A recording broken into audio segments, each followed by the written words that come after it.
Muy buenas tardes. Mi nombre es Gustavo Hernández y estoy cursando el segundo semestre de la carrera en Ingeniería en Gestión Empresarial en el Tecnológico Nacional de México, Campus Valladolid.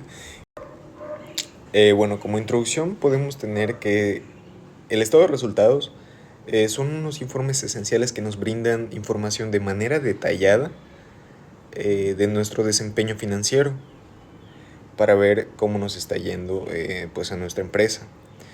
Todo esto pues le viene bien para gerentes, para inversores, para acreedores, ya que tiene una capacidad de gestionar los gastos y tener en cuenta las obligaciones financieras. Bueno, los principales estados que hay, son los estados de resultados, el balance general, el estado de cambio del patrimonio neto y por último los estados de flujo en efectivo. Un estado financiero es un documento formal que refleja la situación económica y financiera de una entidad en un momento determinado o en un cierto límite de tiempo. Los estados financieros son esenciales para la toma de decisiones, ya sea en el momento de los inversores, acreedores, etcétera, y otros que están interesados pues en la entidad.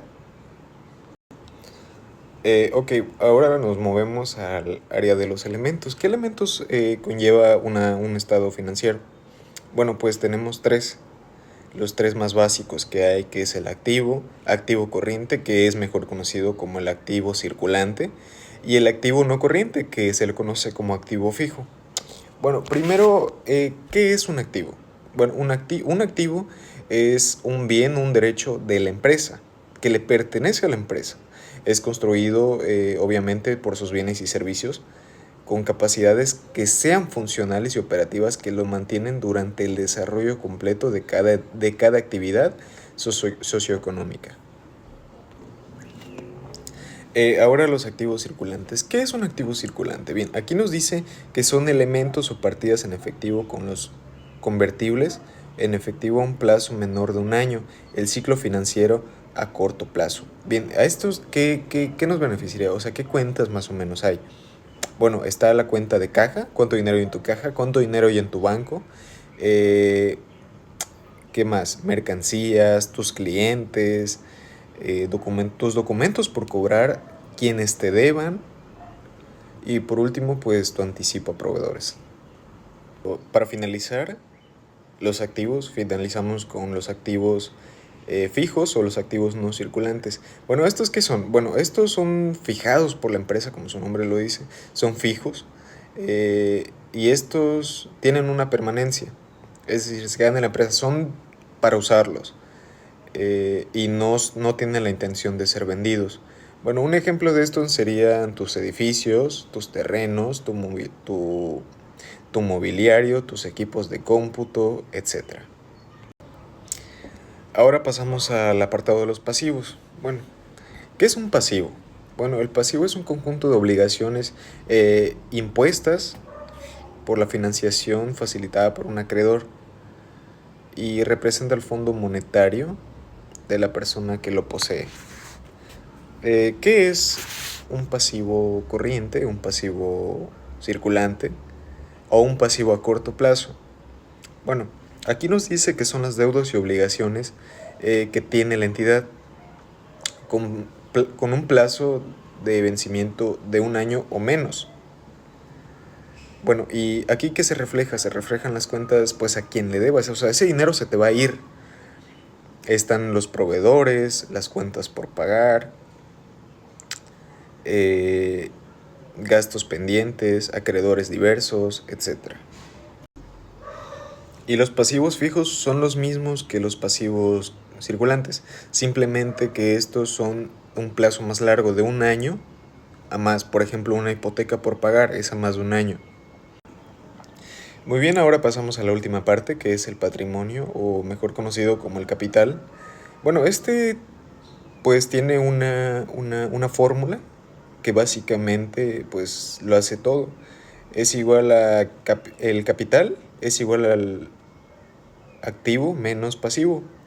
y esto nos da pues obviamente el resultado del capital. Ahora vamos a hablar sobre el balance general o el estado de situación financiera. Bueno, ¿esto qué es? Bueno, el estado de situación financiera o balance general es un documento contable que refleja la situación económica y patrimonial de la misma entidad. Básicamente lo que en términos contables se le llama como imagen fiel. Esto básicamente detallan todos sus activos, sus pasivos y lo que queda, que obviamente es el capital. Vamos a hablar sobre los elementos que hay en el balance general, en el estado de resultados también. Bueno, pues primero se le pone el nombre de la empresa, obvio, la fecha determinada, el periodo de tiempo. Después continuamos con las cuentas, la cuenta de activos, todos los activos que se hayan desarrollado conforme a los asientos. Después todos los pasivos, también pasivo circulante, pasivo fijo. Y por último el capital. Todo esto va pues en el balance general. Ahora pasemos al estado de resultados. ¿Qué elementos hay en el estado de resultados? También lo mismo, costos que hacen referencia a las ventas, los gastos que hay y la utilidad. Y esto, pero dirán, ¿cómo se saca la utilidad? Bueno, esto es una resta.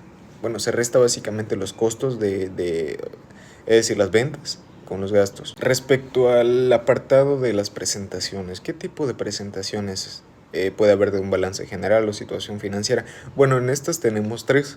La primera es en forma de cuenta, ya que se ordenan las cuentas y se ocupan los tres apartados que hay. Se ocupan y pues básicamente es todo del apartado en forma de cuenta.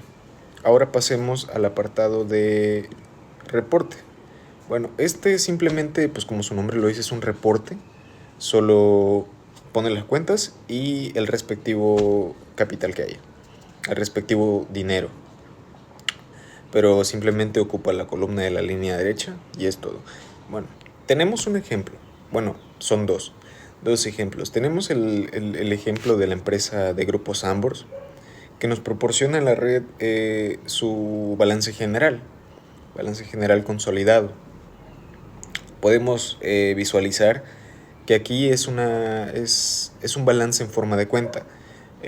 Como les había comentado, tenemos los activos, sus apartados del activo. Tenemos, bueno, aquí hay una cuenta que se llama total de activos y es la suma de todos los activos. Bueno, lo mismo pasa con el pasivo, está bien ordenado, tiene sus apartados y pues al final está su total pasivos. Bueno, y en el último apartado tenemos el capital contable, que como bien decía es el activo al ser restado con el pasivo, y ahí nos arroja el capital. El siguiente ejemplo es de Grupo Televisa. Es lo mismo, solo que este es en forma de reporte. Si se pueden dar cuenta, lo mismo el activo con sus apartados, el pasivo con sus apartados y su capital contable en forma de reporte. Consiguiente, pasando al apartado del estado de resultados, tenemos en cuenta que el estado de resultados es también conocido como estado de pérdidas y ganancias. Bueno, esto es uno de los estados financieros principales que resume completamente los ingresos durante un periodo específico, obviamente. Y los elementos que contiene el estado de resultados, pues básicamente estos son los que generan, o sea, los ingresos y los egresos. Por ejemplo, de ingresos, por ejemplo, tenemos las ventas. También en el siguiente apartado se ponen costos de ventas, utilidades, gastos operativos, como por ejemplo gastos de administración, otros ingresos, otros gastos, pérdidas y ganancias al igual, utilidad ante impuestos, que es una resta también, es utilidad antes de impuestos menos gastos por impuestos. Y por último, el resultado integral. Obviamente esto solo pasa si, pues como dije, si el resultado es integral. Al igual como el balance general, tenemos un ejemplo de Grupo Herdes que nos brindó una imagen de su estado de resultados. Aquí podemos ver, obviamente, empiezan por las ventas, ventas netas, costos de ventas, utilidad bruta, y así van bajando conforme les había comentado los elementos que hay de los estados de resultados. Ahora, para finalizar, tenemos en cuenta que los estados financieros son muy importantes y muy esenciales para las entidades. Gracias a esto podemos ver de manera detallada si tenemos pérdidas, si tenemos ganancias, verlas de manera detallada. Entonces, podemos determinar la capacidad de nuestro desempeño.